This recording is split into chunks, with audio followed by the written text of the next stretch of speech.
Warga Kelurahan Liliba, Kota Kupang, Nusa Tenggara Timur siang tadi digegerkan dengan temuan sesosok mayat dalam kali. Jasad pria ini ditemukan oleh sejumlah anak sekolah yang melintas dan langsung dilaporkan ke polisi. Jasad korban yang hangus terbakar membuat warga sekitar sulit mengenali korban. Jenazah langsung dibawa ke rumah sakit untuk diotopsi sambil menunggu laporan warga yang kehilangan anggota keluarganya.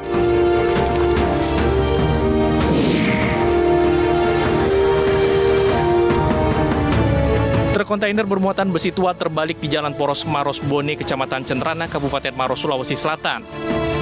Diduga truk berusaha menghindari minibus dari arah berlawanan yang melaju dengan kecepatan tinggi saat berada di area tikungan tajam. Akibat kecelakaan ini terjadi kemacetan panjang lantaran badan truk menutupi sebagian jalan yang merupakan jalur pegunungan dengan ketinggian sekitar 200 meter di atas permukaan laut. Tidak ada korban jiwa dalam kecelakaan ini.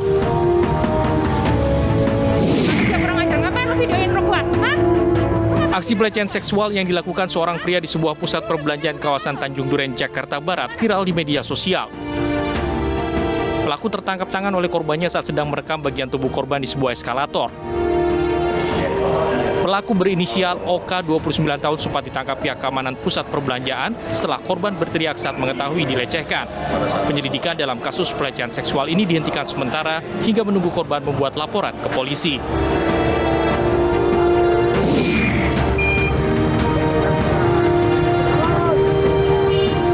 Protes keras dilayangkan pemilik kendaraan saat terjadi razia parkir liar yang digelar petugas suku dinas perhubungan di kawasan Cempaka Putih, Jakarta Pusat.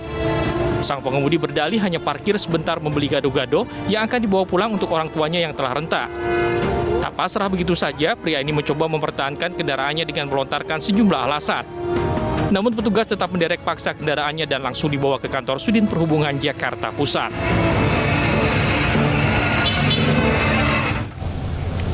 Demikian tadi berita pilihan iNews Prime. Kita beralih ke informasi berikutnya. Tim Satgas Pangan Mabes Polri menelusuri penimbunan beras bantuan sosial yang dikubur di Depok, Jawa Barat. Sementara itu, Gubernur Jawa Barat Ridwan Kamil mendesak kasus tersebut segera diusut tuntas.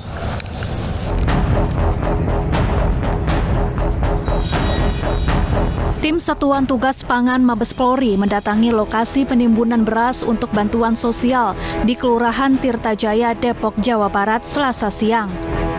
Petugas Satgas Pangan mengecek dan mendokumentasikan tumpukan beras yang tertutup terpal. Kemudian petugas mendatangi kantor JNE di dekat lokasi penimbunan. Rencananya tim Satgas Pangan akan memeriksa sejumlah pihak termasuk pemilik lahan. Baru kita cek dulu karena ada informasi dari masyarakat kan, kita cek dulu apakah betul ada di lapangan. Tapi sejauh ini gimana, Mas? Dari hasil? Belum, baru mau akan ambil keterangan. Sudah ada yang diperiksa atau gimana, Bang? Belum, kita baru langkah awal. Langkah awal. Baru cek lokasi dari Mabes. Sementara itu, Gubernur Jawa Barat Ridwan Kamil mendesak polisi segera mengusut tuntas kasus ini.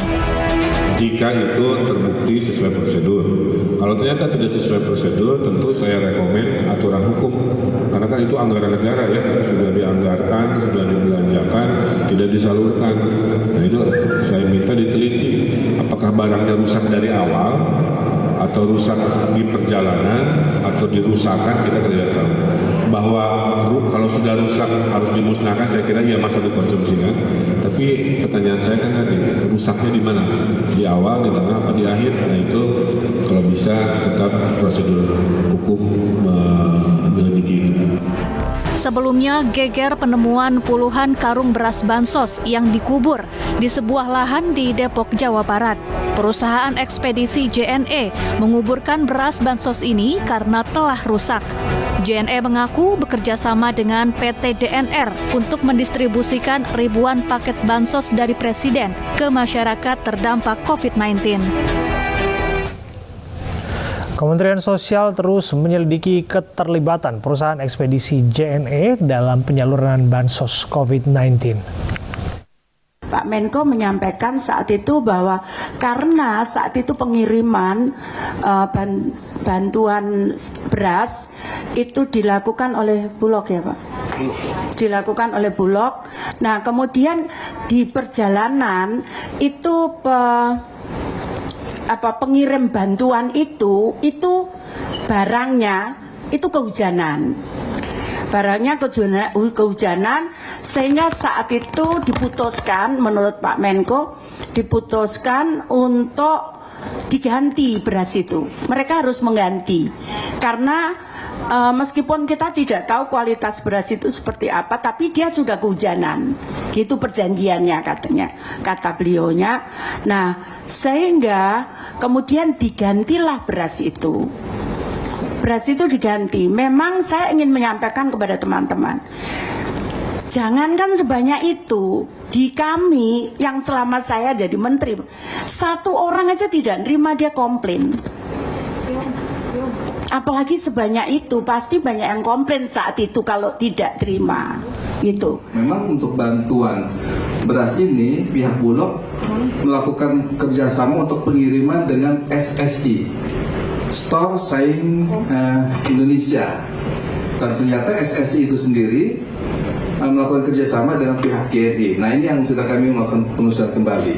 Tapi untuk jenis bantuan itu sendiri, sebenarnya kalau lihat dari kondisi yang ada, dari yang kami lakukan pada saat evaluasi dulu, ini kita sudah berlabel. Ada bantuan presiden melalui Kementerian Sosial. Tadi tidak ditemukan. Nah, itu yang tidak ditemukan, Bu. Karena saya kan ke lapangan juga lihat barang-barang. Itu sudah ada? Ya, tidak ada, Pak. Tidak ditemukan, tidak ada. Sementara hingga kini Polri masih menyelidiki kasus temuan beras yang dikubur di Depok, Jawa Barat. Ratusan karung beras bansos dikubur sejak 5 November 2021 karena rusak. NE mengubur atau memendam beras tersebut tanggal 5 November 2021. Saya ulangi, tanggal 5 November 2021, dan sudah dibuatkan berita acara pemendaman beras sebanyak 3.675 kg atau 289 karung atau setara dengan 139 KPM. KPM itu adalah keluarga penerima manfaat. Menurut pihak JNE, beras yang dikubur rusak karena basah dan kehujanan, sehingga pihak JNE menyatakan tidak layak untuk dibagikan lagi ke KPM. Itu alasan dari Lokasi penguburan beras bansos masih diberi garis polisi di Depok, Jawa Barat. Beras yang dikubur kondisinya sudah membusuk. Bagaimana kondisinya kini? Kita simak laporan rekan kami Iyung Rizky dari Depok, Jawa Barat. Ya pemirsa, sekarang saya sedang berada di lokasi yang diduga menjadi penimbunan atau penguburan dari yang diduga bantuan sosial tahun 2020 lalu, di mana saat ini posisi dari lokasi kejadian sudah disterilkan dan dipasang garis polisi. Seperti yang kita lihat, pemirsa, saya akan sedikit menunjukkan, ini ada beberapa karung dari beras, yang beratnya itu tercantum 5 kilo dan ada logo, memang dari logo BUMN. Seperti yang kita lihat saat ini, kondisi dari lokasi kejadian sendiri memang sudah ditutup terpal, dan di Polisline hal ini dilakukan agar lokasi tetap steril. Dan kita bisa lihat di sebelahnya juga ada bekas galian yang mungkin sebelumnya digali untuk mencari titik lain dari mungkin yang ada timbunan atau kuburan dari bansos lainnya.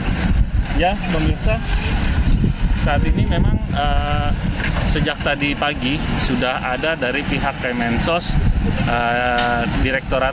Inspektorat Kemensos yang sudah datang ke lokasi, dan memang sempat kami tadi wawancara bahwa bahwasannya Kemensos menduga barang ini bukan dari miliknya.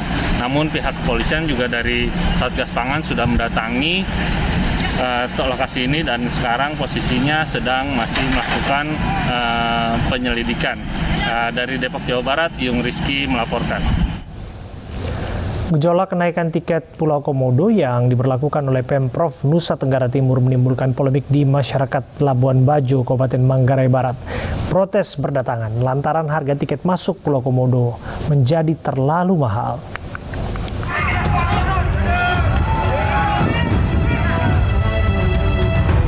Mulai 1 Agustus, harga tiket masuk ke Taman Nasional Komodo resmi naik menjadi Rp3,75 juta. Sejumlah asosiasi pelaku pariwisata di Manggarai Barat, Nusa Tenggara Timur pun berdemo, sepakat menolak kebijakan tersebut.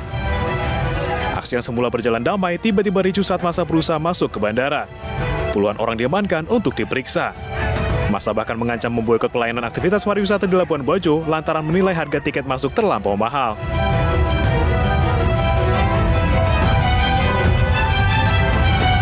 Di tengah banjir kritik, pemerintah Provinsi Nusa Tenggara Timur menyebut dana yang terkumpul akan digunakan untuk biaya konservasi. Bahkan Gubernur NTT Victor Laiskodat mengatakan tidak segera mengambil langkah tegas bagi kelompok ataupun pihak-pihak yang tidak setuju terkait dengan kebijakan ini, terutama bagi mereka yang melakukan intimidasi, ancaman, dan rasa takut kepada para wisatawan.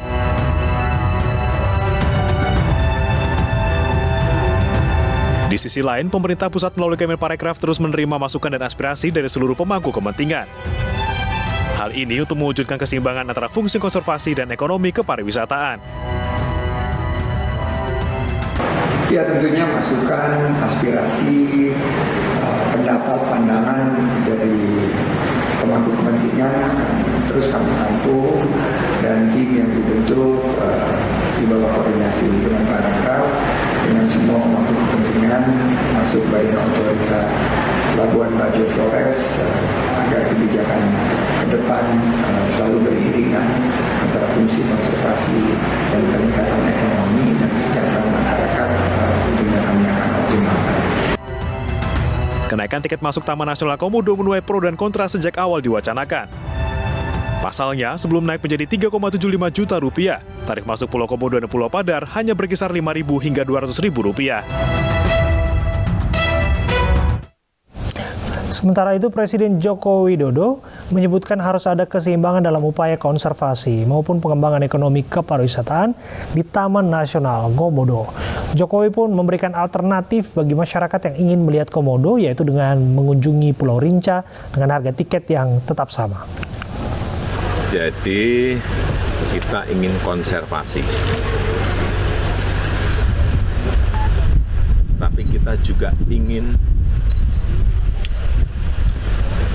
ekonomi lewat turisme, lewat wisatawan. Ini harus seimbang. Nah, di Labuan Bajo ini beruntung karena Komodo itu tidak hanya hidup di satu pulau. Ada di Pulau Komodo, ada di Pulau Rinca, di sini ada di Pulau Padar. Nah, yang konservasi kemarin sudah sepakat semuanya di Pulau Komodo dan di Padar. Yang untuk wisatawan diberikan di Pulau Rinca sehingga ini kita benahi untuk wisatawan dan juga untuk komodonya. Komodo di Pulau Rinca dan di Pulau Komodo itu komodonya juga sama. Wajahnya juga sama. Jadi kalau mau lihat komodo silahkan ke Pulau